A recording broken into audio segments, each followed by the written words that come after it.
नमस्कार मेरे यूट्यूबर दोस्तों, कैसा चल रहा है आपका लॉकडाउन। घर पे रहिए, आराम से पढ़ते रहिए, बाकी एक्टिविटीज़ करते रहिए।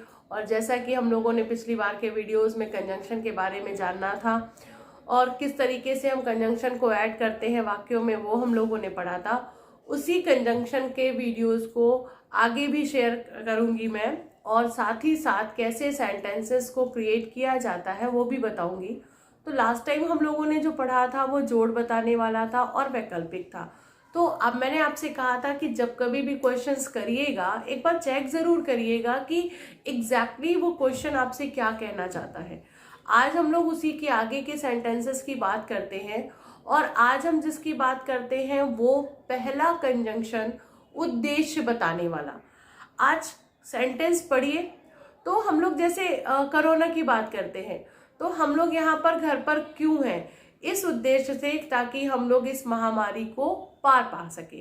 तो यहाँ पर घर पर रहकर हम कोरोना को भगाना चाहते हैं, ये हमारा एम है, इसलिए यहाँ पर उद्देश्य प्रकट हो रहा है। तो ऐसी ही चीजें आपको क्वेश्चंस पे ध्यान रखनी है। तो जो आपका शब्द उद्देश्य प्रकट करता है वो कंजंक्शन होता है सो दैट। ठीक है, हम सब मेहनत कर रहे हैं ताकि हम लोग सफल हो सके। तो हम सब मेहनत कर रहे हैं ताकि हम सब सफल हो सके। तो यहाँ पर मेहनत करने के पीछे सफलता हमारा उद्देश्य है। तो ऐसे सेंटेंसेस पर हम लोग सो दैट का यूज करेंगे। तो आप देखिए किस तरीके से वाक्य का उपयोग किया जा रहा है। वह मेहनत करता है ताकि वो सफल हो सके। He works hard so that he may get success। अब यहाँ पर मैंने so that का यूज किया क्योंकि ये उद्देश्य को प्रकट कर रहा था। अब एक चीज आपको और याद रखनी है कि जब भी वाक्य आपका उद्देश्य प्रकट करता है तो so that तो लगाना है, क्योंकि ये कंजंक्शन लगेगा। लेकिन जब हम so that का यूज करते हैं तो जो हमारे पीछे हेल्पिंग वर्ब होती है वो मे, माइट, कैन या कुड का यूज किया जाता है। मे का यूज पॉसिबिलिटी के साथ किया जाता है, कैन का यूज कैपेसिटी और एबिलिटी के साथ किया जाता है। तो आपको ये भी याद रखना है।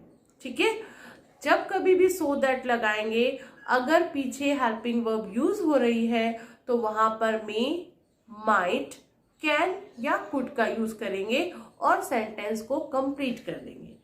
दूसरा हम कंजंक्शन जिसके बारे में डिस्कस करेंगे वो कंजंक्शन जो होगा वो हमारा परिणाम बताने वाला होगा। उसने लापरवाही की इसीलिए वो बीमार हो गया। ठीक है, अब यहाँ पर लापरवाही का परिणाम हुआ कि वो बीमार हो गया। इसी तरीके से वो लापरवाह है इसीलिए वो असफल हो गया। तो यहाँ पर लापरवाही का क्या हुआ, परिणाम मिला कि वो असफल हो गया। ऐसे वाक्यों को जब कभी भी हम जोड़ते हैं तो हम वहां पर सो या देयरफॉर का यूज करते हैं। आप दोनों में से कुछ भी लगाते हैं। तो इस सेंटेंस को अगर हम बनाएंगे तो किस तरीके से वो होगा, he is careless so he got unsuccessful result. अब यहाँ पर देखा कि यहाँ पर परिणाम मिला कि एक असफल परिणाम मिला उसे। तो यहाँ पर हमने जो सेंटेंस में वर्ड यूज किया है वो सो दैट, सो का यूज किया है। आप इसकी जगह चाहे तो देयरफॉर भी लगा सकते हैं। तो ये हमारा कहलाता है परिणाम बताने वाला। तो जब उद्देश्य बताएगा तो आप क्या लगाओगे, सो दैट लगाओगे।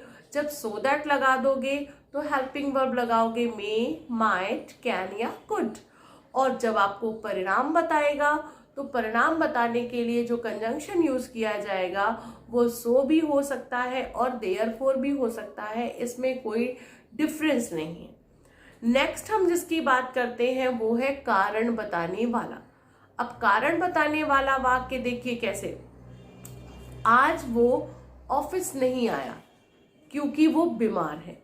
तो यहाँ पर क्या है कि जब हमने सेंटेंस को देखा तो ऑफिस ना आने की वजह दे रखी है बीमारी। तो ऐसे वाक्यों को हम जब कभी भी जोड़ेंगे तो बिकॉज का यूज करेंगे। तो यहाँ पर हो जाएगा वो ऑफिस ना आ सका क्योंकि वह बीमार था। तो ऐसे वाक्यों को जोड़ा कैसे, he could not come to the office because he was ill। तो यहाँ पर मैंने because लगा करके वाक्य को जोड़ा। तो ये हमारे सेंटेंस को पहचानने का तरीका होता है। अब आपको दिखाती हूँ कि इंग्लिश में हम कैसे यूज करेंगे, लेकिन किसी भी वाक्य को बनाने से पहले आपको उसे पढ़ना जरूर है, ठीक है। अब देखो, एक सेंटेंस है, he ran so fast, full stop, he could follow his father। अब ये दो वाक्य हैं हमारे, इनको हमें जोड़ना है। तो सबसे पहला काम कि हमने वाक्य को पढ़ा कि यहाँ पर वो क्या दे रखा है, he ran so fast, वो बहुत तेजी से दौड़ा, वो अपने पापा को या फादर को फॉलो करना चाहता था। तो ये यहाँ पर उद्देश्य प्रकट हुआ। तो बस हमने दोनों के बीच में क्या लगा दिया, सो दैट, और पीछे चूंकि फॉलो करा, दौड़ना है, तो यहाँ पर कैपेसिटी की बात कर रहा था, तो हमने कैन का पास्ट यानी कुड का यूज किया। तो he ran so fast so that he could follow his father. तो यहाँ पर उद्देश्य को देखते हुए फटाक से हमने सो दैट का यूज कर दिया। She is very intelligent, she gets good marks. अब she is very intelligent, she gets good marks, इस वाक्य को जब हमने पढ़ा तो देखा यहाँ पर परिणाम बता रहा है, और जैसे ही परिणाम बता रहा था मेरे दिमाग में तुरंत वो बात याद आई कि यहाँ पर जो कंजंक्शन लगेगा वो सो या देयरफॉर यूज किया जा सकता है। बस दोनों के बीच में हमने इन दोनों में से किसी एक शब्द का इस्तेमाल करना है।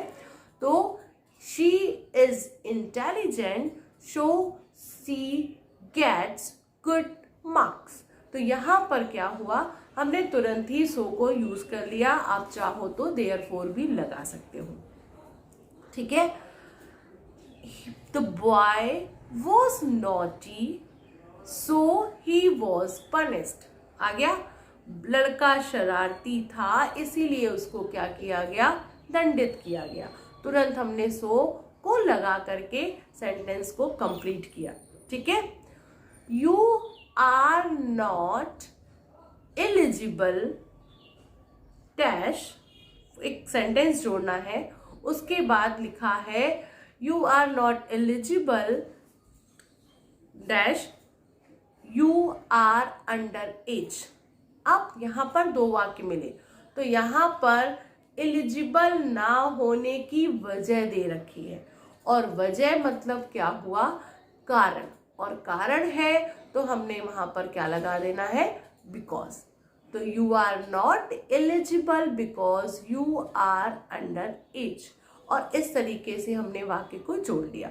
जब कभी भी आप कारण बताने वाले वाक्यों को करेंगे तो एक चीज और याद रखिएगा कि अगर आपके वाक्य में रीजन दे रखा हो तो आप उस वाक्य में बिकॉज का यूज नहीं करेंगे, क्योंकि जैसा कि वाक्य में हमें पता है कि बिकॉज कारण बताता है और रीजन भी कारण बताता है। तो जब किसी वाक्य में स्पेशली रीजन दे रखा है तो आप बिकॉज नहीं लगाओगे। जैसे the reason is that why he could not come because he was ill. तो यहाँ पर हमने देखा कि यहाँ पर द रीजन इज दैट भी दे रखा है, तो यहाँ पर रीजन दे रखा है, बिकॉज ही वॉज इल दे रखा है, और बिकॉज भी दे रखा है। तो यहाँ पर दोनों वाक्यों में सेम चीज है।